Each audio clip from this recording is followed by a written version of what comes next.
Joining the conversation all morning long this morning is John Lonsky and Leo Kelly. John, your reaction to where we stand, what catalysts do you see on the horizon to fix this economy and inflationary story? You know, I think that fellow at the restaurant being interviewed by Ashley was right on spot. He's very correct. The Fed alone should not be dependent upon to lower the rate of inflation. We have to look at the federal government. We got to look at regulations and taxation.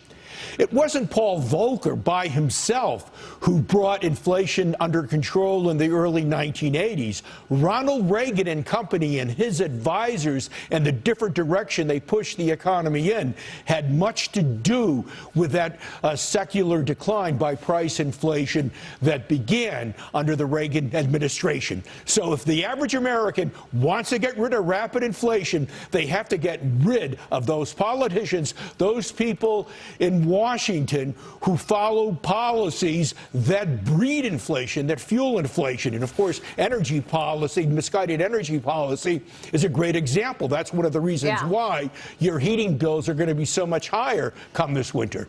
Well, there has been no acknowledgement of any of this, Leo, from the White House, obviously, because they keep coming out with more spending packages. If you really wanted to get your handle on inflation, you would stop spending, right? No question about it. The first step to curing the problem is admitting there is a problem.